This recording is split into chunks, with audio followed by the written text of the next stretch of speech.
Okay, so we're going to continue our read-along of Chapter 2 of Charlotte's Web by E.B White.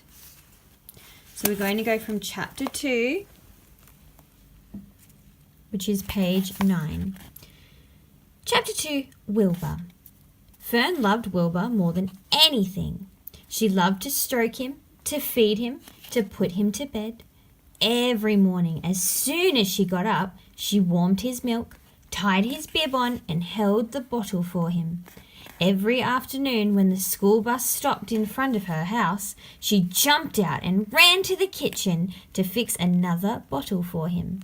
She fed him again at supper time and again just before going to bed.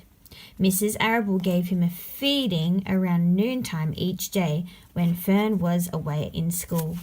Wilbur loved his milk, and he was never happier than when Fern was warming up a bottle for him.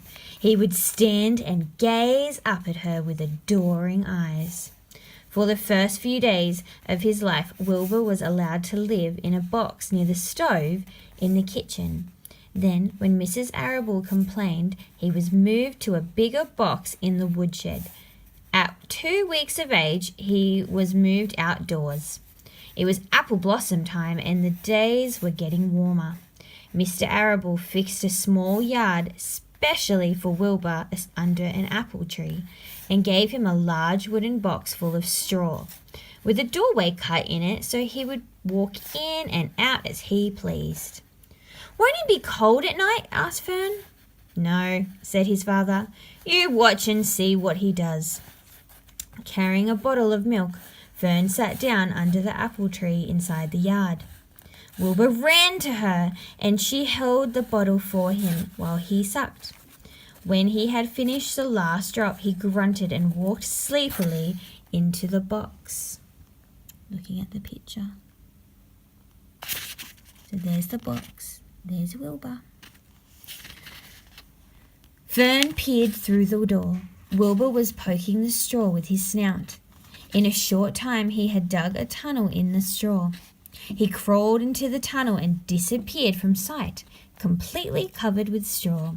Fern was enchanted.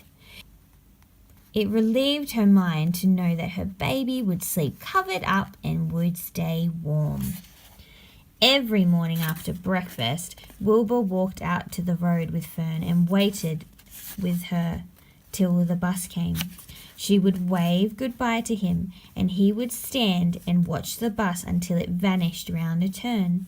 While Fern was in school, Wilbur was shut up inside his yard.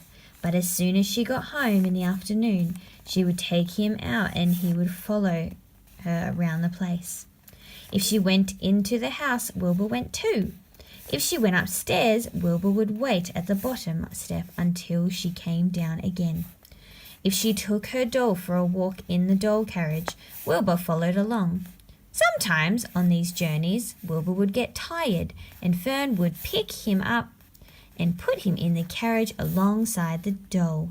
He liked this, and if he was very tired, he would close his eyes and go to sleep under the doll's blanket. Just like that.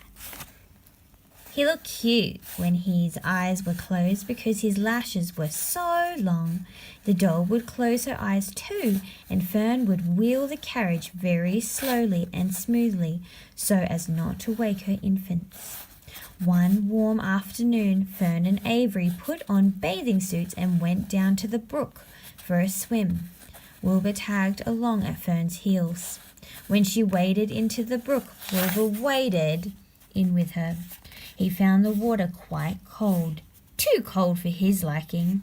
So while the children swam and played and splashed water at each other, Wilbur amused himself in the mud along the edge of the brook, where it was warm and moist and delightfully sticky and oozy. Every day was a happy day, and every night was peaceful. Wilbur was what farmers call a spring pig, which simply means that he was born in springtime. When he was 5 weeks old, Mr. Arable said he was now big enough to sell and would have to be sold. Fern broke down and wept, but her father was firm about it. Next page.